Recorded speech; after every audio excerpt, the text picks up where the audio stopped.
Bapak Ibu Saudaraku, pelayan firman Tuhan kita pagi hari ini akan dilayani oleh Bapak Pendeta Romeo Mazo.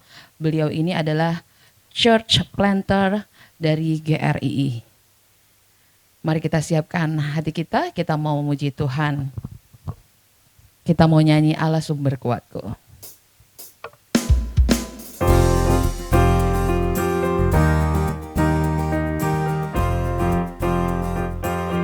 Bolehkah saya undang bangkit berdiri? Di surga tiada yang ku ingini di bumi, hanya Kau. Tak ku andalkan kekuatanku, namun yang pasti Kau tetap samanya, Allah sumber kuatku, Allah sumber kuatku, Allah sumber kuatku dan bagianku selamanya, selamanya. Coba yang cowok aja, saya mau dengar suaranya. Hanya Kau milikku di surga.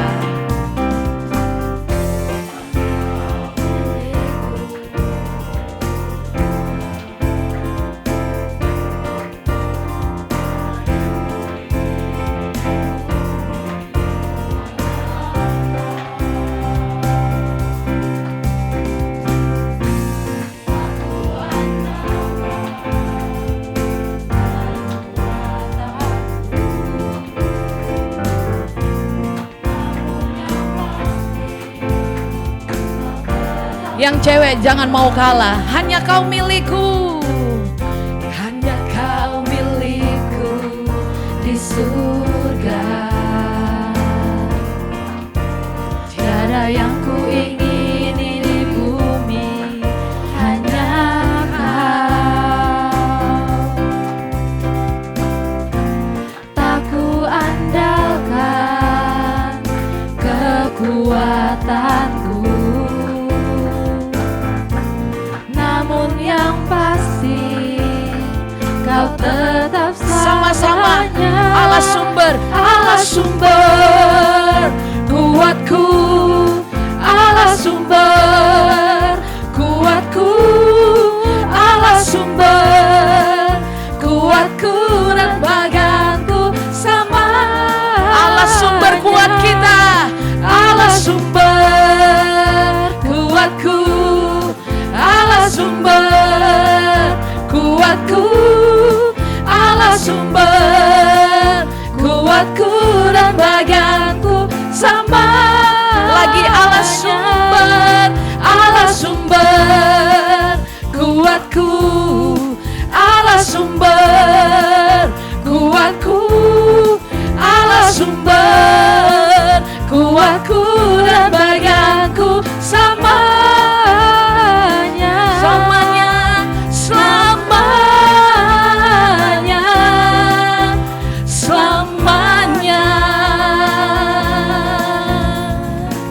Puji Tuhan, Allah sumber kekuatan kita. Silakan duduk. Kita mau siapkan hati kita mau dengar firman Tuhan pagi hari ini. Mari kita lakukan satu lagu Tuhan di hidupku.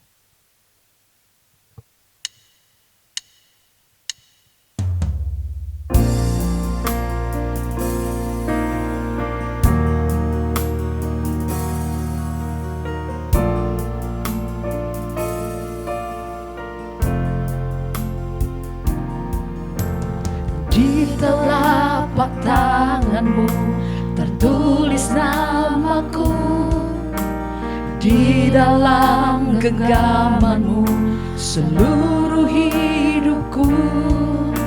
Sungguh bangga ku punya Bapa seperti-Mu, yang tak pernah melupakanku. Di tengah badai hidup Kau menemaniku. Di atas gunung batu Kau bawa diriku. Sungguh bangga ku punya Bapa sepertimu, yang tak pernah meninggalkanku.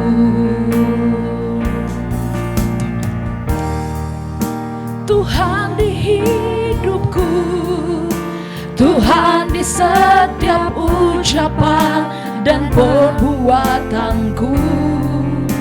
Ku nyatakan Engkau, Tuhan di hidupku, Tuhan yang selalu ku sembah di setiap nafasku.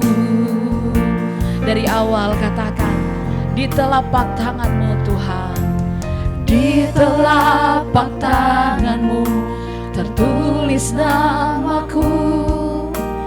Di dalam genggaman-Mu seluruh hidupku.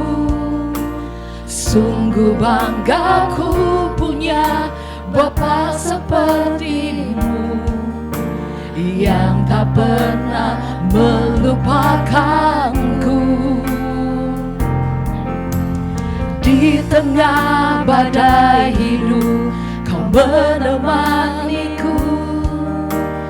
Di atas gunung batu Kau bawa diriku. Sungguh bangga ku punya Bapa seperti-Mu, yang tak pernah meninggalkanku. Ku nyatakan Engkau, Tuhan di hidupku, Tuhan di setiap ucapan dan perbuatanku. Ku nyatakan Engkau, Tuhan di hidupku, Tuhan yang selalu ku sembah di setiap nafasku.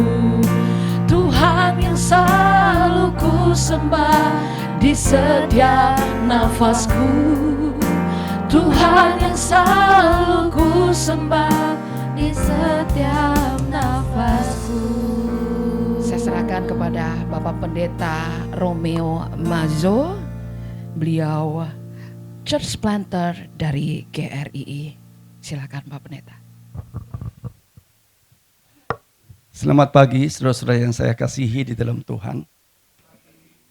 Sangat bersyukur untuk kesempatan yang diberikan untuk saya membagikan firman Tuhan. Pak Yusak sudah sangat kenal lama dan juga bisa melayani bersama-sama di sinodinya GRII. Dan untuk diketahui saudara-saudara, saya tinggal di sini berdekatan dengan, saya tetangga dengan Nyaski.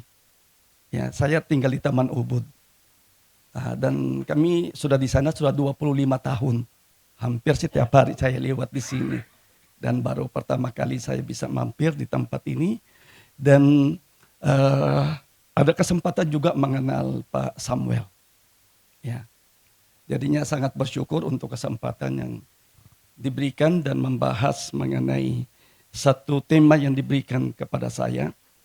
Dan ini berbicara mengenai buah daripada Roh Kudus. Tetapi saudara, Alkitab bukan kita perdebatkan, tetapi kita perlu mempunyai pemahaman yang satu pengertian.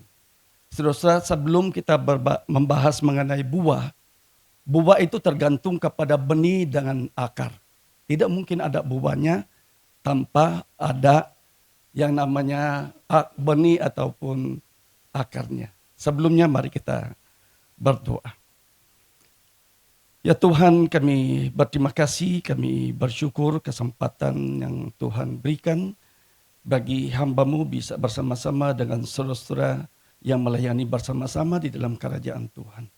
Tuhan tolong mampukan dan berkatilah supaya apa yang disampaikan bukan apa yang dimauannya manusia, tetapi apa yang Tuhan kehendaki supaya kami umat-Mu mendengar firman dari Tuhan yang Tuhan pakai adalah hamba yang berbicara. Terima kasih segala berkat yang Engkau beri dari awal sampai selesainya. Kami berdoa bersyukur dalam nama Tuhan kami, Yesus Kristus. Amin. Dan saya percaya di sini semuanya bisa memahami juga daripada kalau saya memakai istilah, mungkin beberapa istilah di dalam bahasa Inggris. Ya, saudara-saudara, saya percaya kita bisa paham di dalam istilah-istilah itu. Jadinya apa yang saya katakan tadi, saudara-saudara, kalau kita berbicara buah, ini saya pakai di dalam bahasa Inggris ya. The fruit of the Spirit. Ya, the fruit of the Spirit, jadinya the fruit of the Spirit is berarti singular. Ya, bukan banyak. Kalau ada kasih, pasti ada hal-hal yang lain. Jadinya Allah Bapa kasih, Allah Anak kasih, pasti Allah Roh Kudus juga kasih. Tidak mungkin apa yang dimiliki Bapa tidak dimiliki uknum atau anak Tuhan pribadi kedua dan yang ketiga. Karena Allah itu satu. Jadinya apa yang dimiliki di dalam Allah Tritunggal pasti dimiliki semua. Jadinya saudara-saudara, kalau kita memakai daripada Galatia pasal 5 ayat 22 sampai 23, the fruit of the Spirit is love, joy dan seterusnya. Jadinya kalau kita itu ada kasihnya, jadinya kita itu ada yang lain. Jadinya kalau kita juga membicarakan mengenai 1 Korintus pasal 13 ayat 4 sampai 7. Kasih adalah ini dan seterusnya. Itu mirip sekali dengan yang namanya buah-buah daripada yang dikerjakan oleh Roh Kudus di dalam hidup kita. Saudara-saudara, kalau kita berbicara mengenai damai, itu adalah sesuatu harus kita melihat damai itu adalah melihat kepada personnya. Ya. Peace. Bukankah Jesus is the Prince of Peace? Jadinya kalau kita berbicara saudara-saudara, Roh Kudus itu mengerjakan apa yang sudah dikerjakan Yesus Kristus. Yesus Kristus mengerjakan apa yang dikehendaki oleh Allah Bapa. Jadinya ini adalah namanya tiga pribadi tapi satu kehendak. Tidak mungkin berkehendak Allah Anak berbeda dengan Bapa dan juga Roh Kudus berbeda dengan Yesus Kristus. Karena Allah itu satu di dalam satu kesatuan. Dan Allah itu satu, God is love. Amin saudara-saudara. Jadinya itu adalah sesuatu, kalau kita berbicara mengenai buah, kita berbicara dulu akar, sumbernya dulu. Jadinya saudara-saudara, pada waktu kita berbicara mengenai peace, adalah Jesus is the peacemaker. Berarti kita berbicara kepada pribadinya, personnya. Baru ada, kalau kita di dalam Kristus, kita tidak mungkin tidak berbuah. Jadinya saudara-saudara, pada waktu kita berbicara mengenai peace, ini ada tiga pengertian yang harus kita paham. Peace with God, peace of God, dan peace in God. Jadinya ini adalah tiga istilah. Dan kita bisa juga memakai dengan peace itu adalah secara vertical peace. Berarti kalau ada vertical peace itu adalah relasi Tuhan dengan saya. Dan kedua, itu adalah kalau ada vertikal berarti ada horizontal. Horizontal peace. Jadinya apa yang sudah kita terima, itulah yang kita bagikan secara horizontal. Bukankah itu salib? Salib itu peace itu dari surga ke bumi. Bukan dari bumi ke sana. Karena segala sesuatu itu hilang pada waktu manusia jatuh ke dalam dosa. Dan semuanya itu dipulihkan di dalam dirinya Yesus Kristus. Jadinya saudara-saudara, kalau kita di dalam Kristus, pasti kita juga di dalam Bapa dan Roh Kudus. Amin, saudara? Tidak mungkin berpisah satu dengan yang lain. Jadinya pertama-tama saya berbicara mengenai peace itu di dalam peace with God. Baru kita punya peace yang lain. Karena ini adalah paling dasar. This is the very foundation of peace. Adalah kita kembali kepada sumbernya. Yesus Kristus sebagai yang datang untuk memberikan damai. Minta tolong tayangkan daripada tadi saya sudah minta ya. Ada cukup banyak ayat. Mari kita terlebih dahulu saya bicara dulu mengenai yang namanya vertical peace.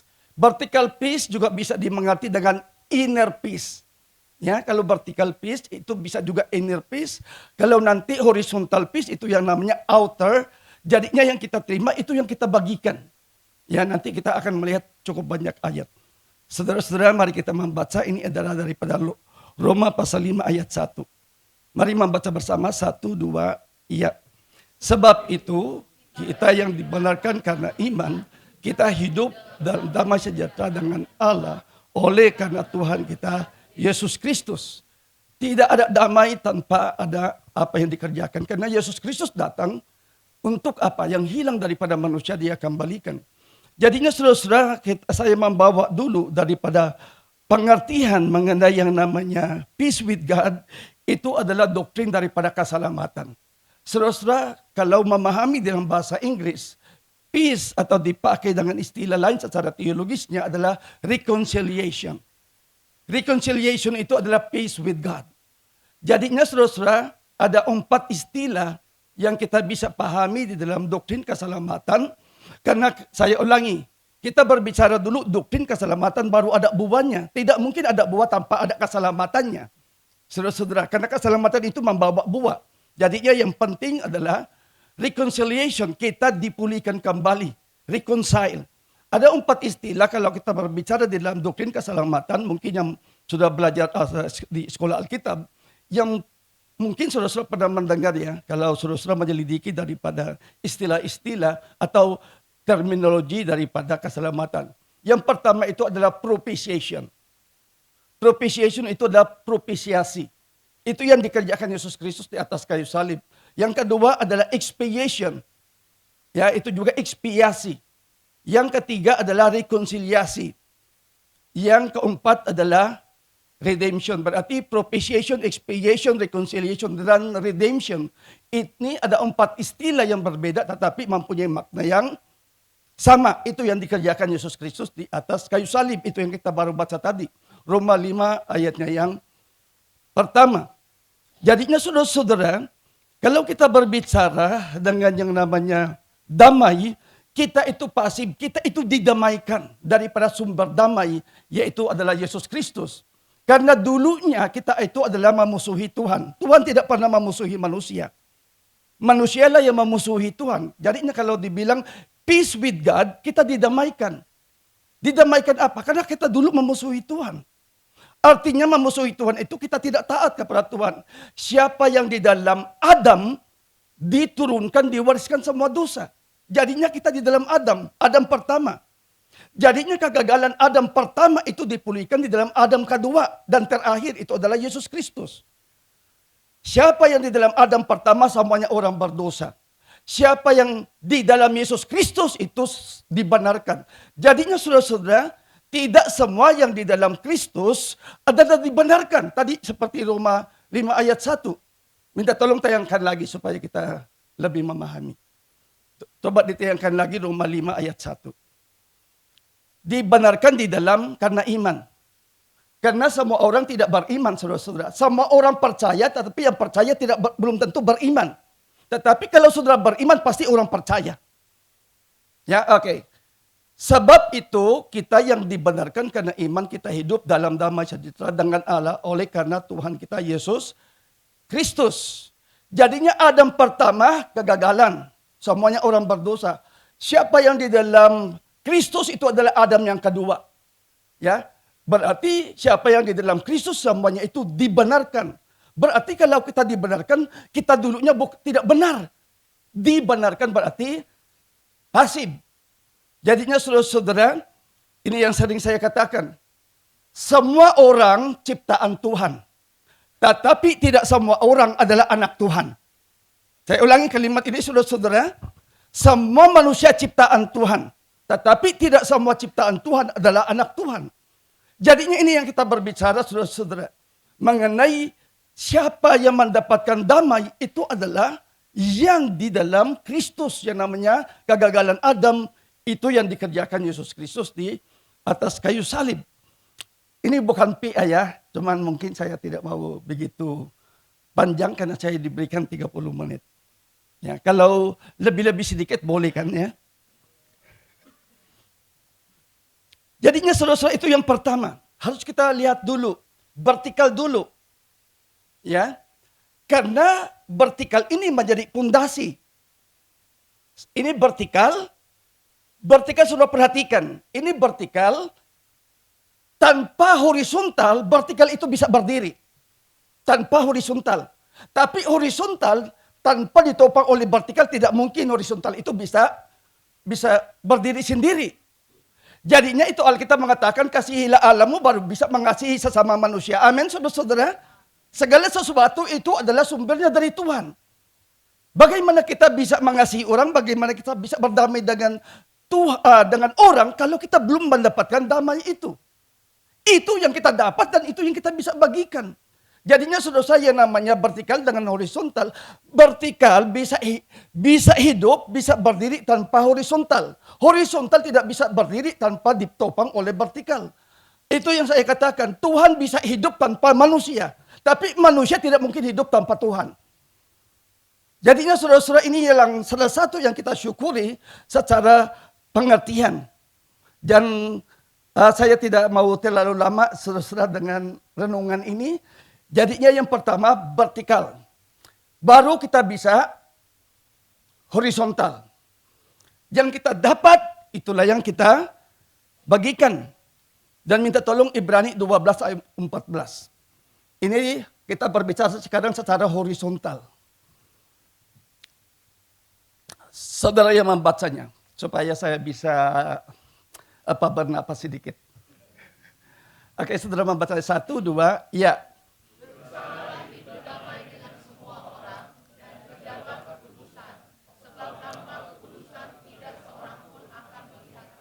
Pada waktu kita dikuduskan Tuhan, kita dapat damai. Amin, saudara-saudara.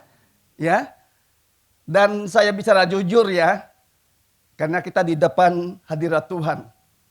Dibilang damai semua orang. Tapi kadang-kadang kita sesama pelayanan, tapi kadang-kadang bermusuhan. Saudara-saudara, saya bicara jujur. Apakah semua di Yaski ini berdamai semua? Tidak ada yang bermusuhan?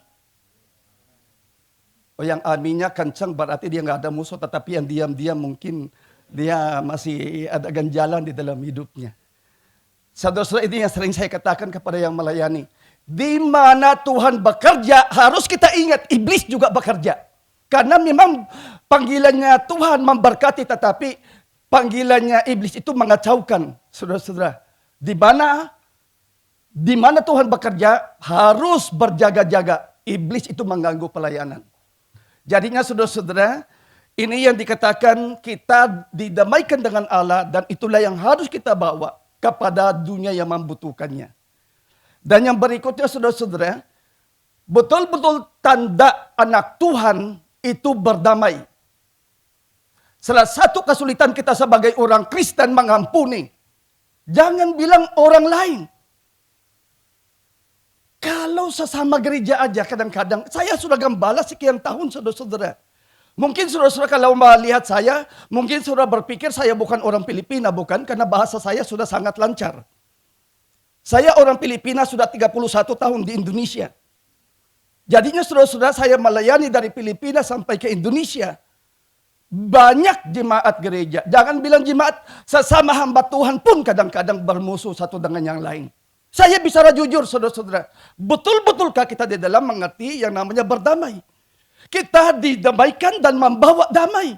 Kalau kita yang melayani sesama Kristen, sesama pelayanan tidak bisa berdamai, berarti saya bisa menanyakan kita belum sungguh-sungguh berelasi dengan Tuhan dengan benar. Amin saudara? Ini yang sering saya katakan. Tidak semua yang di dalam gereja itu adalah Kristen. Ya, Kristen itu di dalam Kristus. Amin saudara? Siapa yang di dalam Kristus, pasti di dalam gereja. Tetapi tidak semuanya di dalam gereja adalah Kristen. Pernah dengar saudara-saudara, teman kita dulu satu gereja, terus tiba-tiba pindah agama lain, karena menikah dengan beragama lain. Kadang-kadang kita juga orang yang jabatan tinggi di pemerintahan, supaya lebih bisa dipromosikan, dia jual imannya, menjadi pindah agama lain. Jadinya saudara-saudara saya tidak menghina gereja. Tetapi saya mengingatkan, siapa yang di dalam Kristus harus di dalam gereja. Yang belum tentu yang di dalam gereja sudah di dalam Kristus. Jadinya saudara-saudara sangat-sangat menyedihkan. Banyak gereja kadang-kadang berantem satu dengan yang lain. Itu bukan ciri khas sebagai orang Kristen. Tidak mungkin gereja berjalan mulus karena iblis pasti mengganggu. Tetapi orang Kristen yang sejati Tolong tayangkan Matius 5 ayat 9. Sepertinya saya sudah mau khotbah benar-benar saudara-saudara untuk hal seperti ini, tetapi ya memang waktunya terbatas. Saudara harus, ini perkataan Yesus Kristus ya, ini khotbah di bukit. Harus kita memahami hal ini saudara-saudara. Mari membaca bersama. 1, 2, ya. Berbahagialah orang yang membawa damai karena mereka akan disebut anak-anak Allah. Kalau kita membawa damai karena kita sudah mendapatkan damai. Kalau kita tidak berdamai berarti saudara mengerti apa? Ciri khas anak Tuhan berdamai. Amin saudara. Salah satu apa yang diajarkan Yesus Kristus, sebelum engkau membawa persembahan, kalau engkau mengingat saudaramu yang engkau tidak berpaham satu dengan yang lain, selesaikan dulu baru engkau memberikan persembahan. Amin saudara. Itulah adalah ibadah yang sejati. Ibadah yang sejati bukan saudara masuk ke gereja hari Minggu. Ibadah yang sejati saya beriskan relasi saya dengan Tuhan. Amin. Itu adalah ibadah. Tidak semua orang yang di dalam gereja itu berbakti kepada Tuhan. Kadang-kadang hatinya kemana-mana, pikirannya kemana-mana. Paling saya menegur saudara-saudara jemaat. Kadang-kadang sudah di dalam gereja, khususnya pemuda, ada gadget, tidak dengar khotbah tapi melihat dengan gadget dan seterusnya. Ibadah yang sejati adalah di dalam hati. Amin saudara. Itulah ibadah yang sejati. Jadinya saudara-saudara saya akan meneruskan dengan satu pengertian. Kalau kita di dalam Kristus, harus di dalam Roh Kudus. Dan kalau kita di dalam Kristus, ada buahnya. Dan kalau kita di dalam Kristus, harus juga di dalam Roh Kudusnya, ada buahnya. Jadinya saya akan tutup renungan ini saudara-saudara dengan beberapa menit ke depan. Jadinya saya ulangi, saya berbicara mengenai peace with God. Itu adalah vertical peace. Ada horizontal peace, dan yang terakhir ayat yang diberikan kepada saya oleh Pak Noel, itu adalah saya akan tutup dengan Yohanes 14:27, itu adalah eternal peace. Jadinya saudara-saudara saya ulangi dengan 3 pengertian. Yang pertama adalah vertical peace, diselesaikan dengan Tuhan masalah kita, dan kedua kita yang sudah mendapatkan harus kita membawa itu horizontal peace, dan yang terakhir adalah eternal peace. Kalau kita punya eternal life, berarti kita punya eternal peace. Amin saudara. Karena keselamatan tidak akan hilang. Karena itulah damai yang diberikan oleh Tuhan. Minta tolong tayangkannya. Saya akan tutup 5 menit ke depan. Saudara-saudara, mari tolong tayangkan Yohanes 1 ayat 12. Yohanes 1 ayat 12. Oke, perhatikan saudara-saudara ya. Nanti jangan berpikir kalau saya sudah percaya kepada Yesus Kristus, saya sudah anak Tuhan. Betul, tetapi harus ada pembuktiannya. Siapa yang bisa membuktikan kalau engkau sudah di dalam Yesus Kristus? Harus ada Roh Kudusnya. Amin.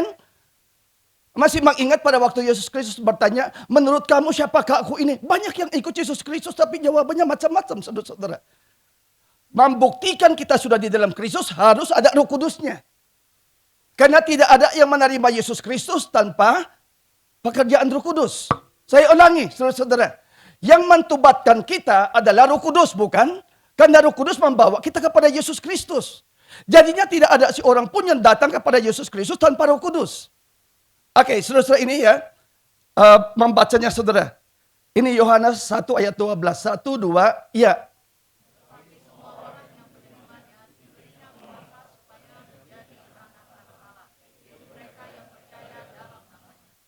Oke, Roma 8, 14 sampai 16. Perhatikan, siapa yang didiami Roh Kudus, dia adalah anak Allah juga. Harus itu sama. Siapa yang di dalam Kristus harus di dalam Roh Kudus. Oke, saudara membaca. Perhatikan ya, ada Roh Kudus, kita memanggil dia Bapa. Oke, saudara membaca. 1, 2, ya.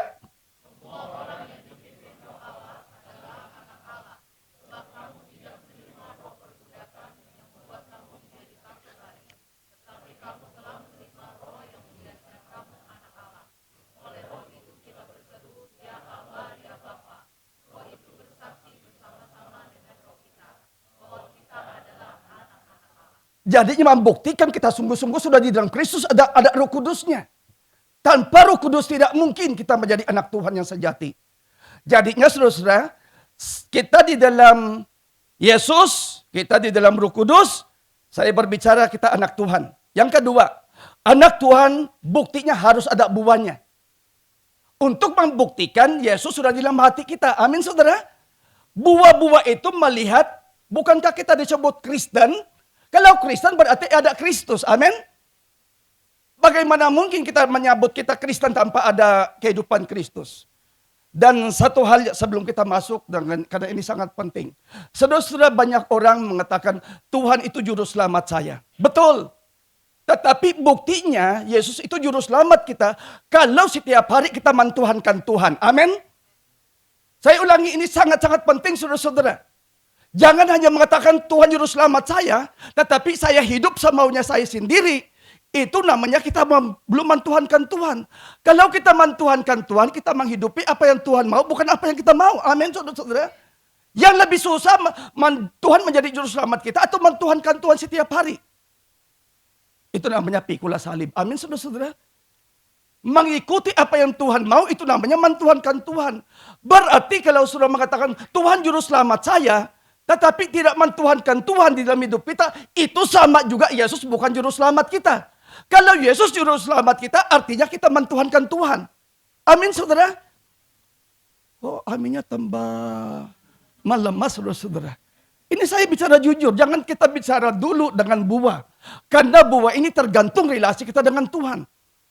Jadinya anak Tuhan di dalam Kristus dan di dalam Roh Kudus. Sekarang saya akan tutup.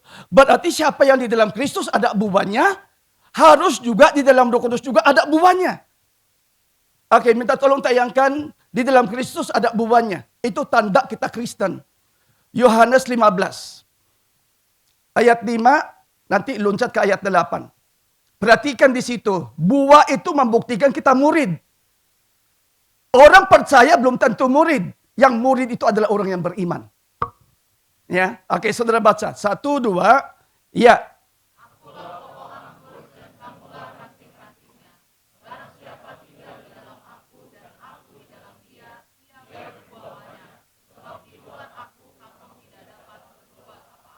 Ayat 8. 1, 2, ya.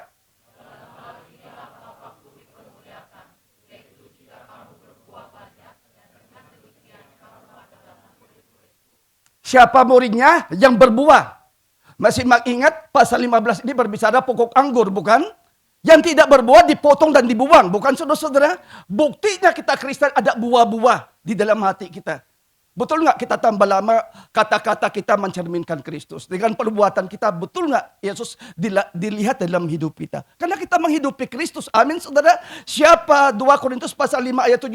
Siapa yang di dalam Kristus, yang lama sudah berlalu, yang datang sudah, yang baru sudah datang. Jadinya saudara-saudara, tanda Kristen sejati adalah perubahan. Amin.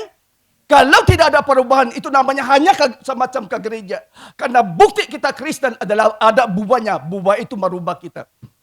Dan terakhir, dari ayat ini, dengan buah, dan saya akan tutup nanti di Yohanes 14. Oke, saudara baca sekarang, buah di dalam Kristus, dan buah di dalam Roh Kudus. Ini Galatia 5, 22 dan 23. Jadinya berbuah di dalam Kristus, harus juga berbuah di dalam Roh Kudus. Saudara membacanya, 1, 2, ya.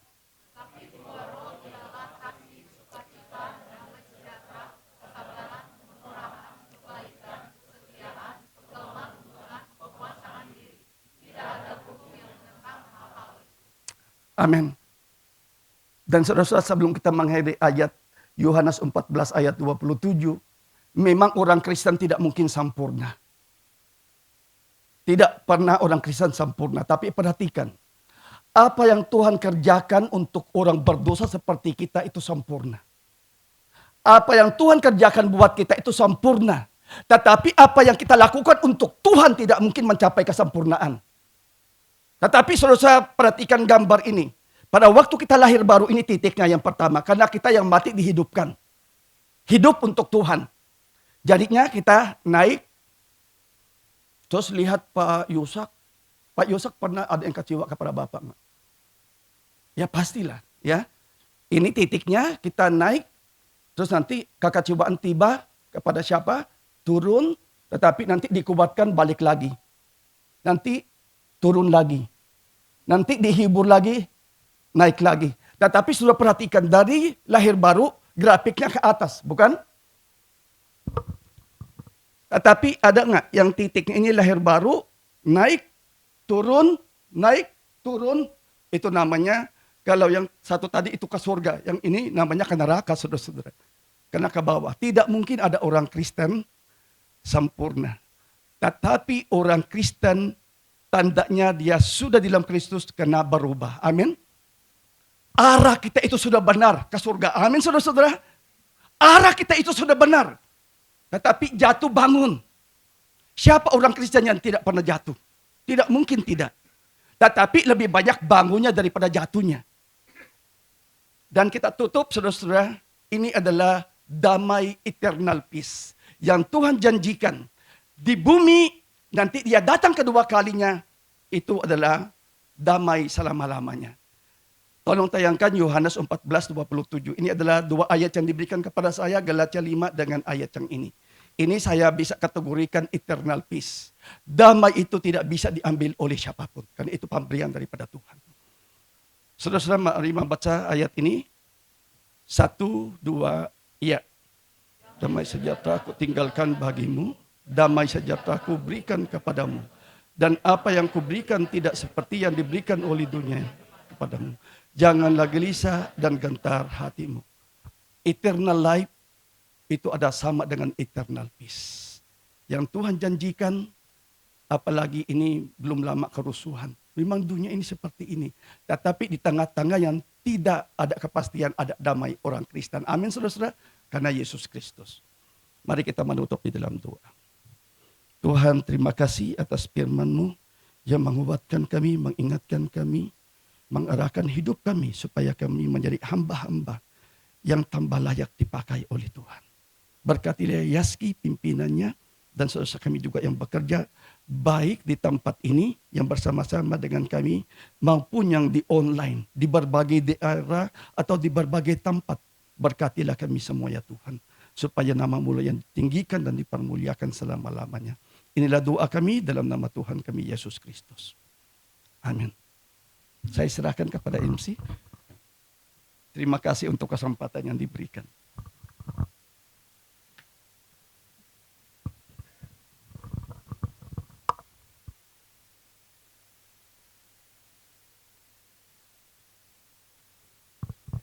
Puji Tuhan, terima kasih Bapak Pendeta Romeo Mazo sebagai church planter dari GRII. Saya percaya kita semua diberkati dengan firman Tuhan yang disampaikan oleh Bapak Pendeta. Tuhan kiranya terus memberkati pelayanan Bapak dimanapun berada. Bapak Ibu Saudara-saudari, kita akan siapkan persembahan kita di pagi hari ini. Persembahan kita pagi hari ini akan dipakai untuk hamba-hamba Tuhan di daerah dan pelayanan Yaski lainnya. Kita siapkan persembahan, sambil memberi persembahan kita nyanyikan lagi lagu tadi, Allah Sumber Kuatku.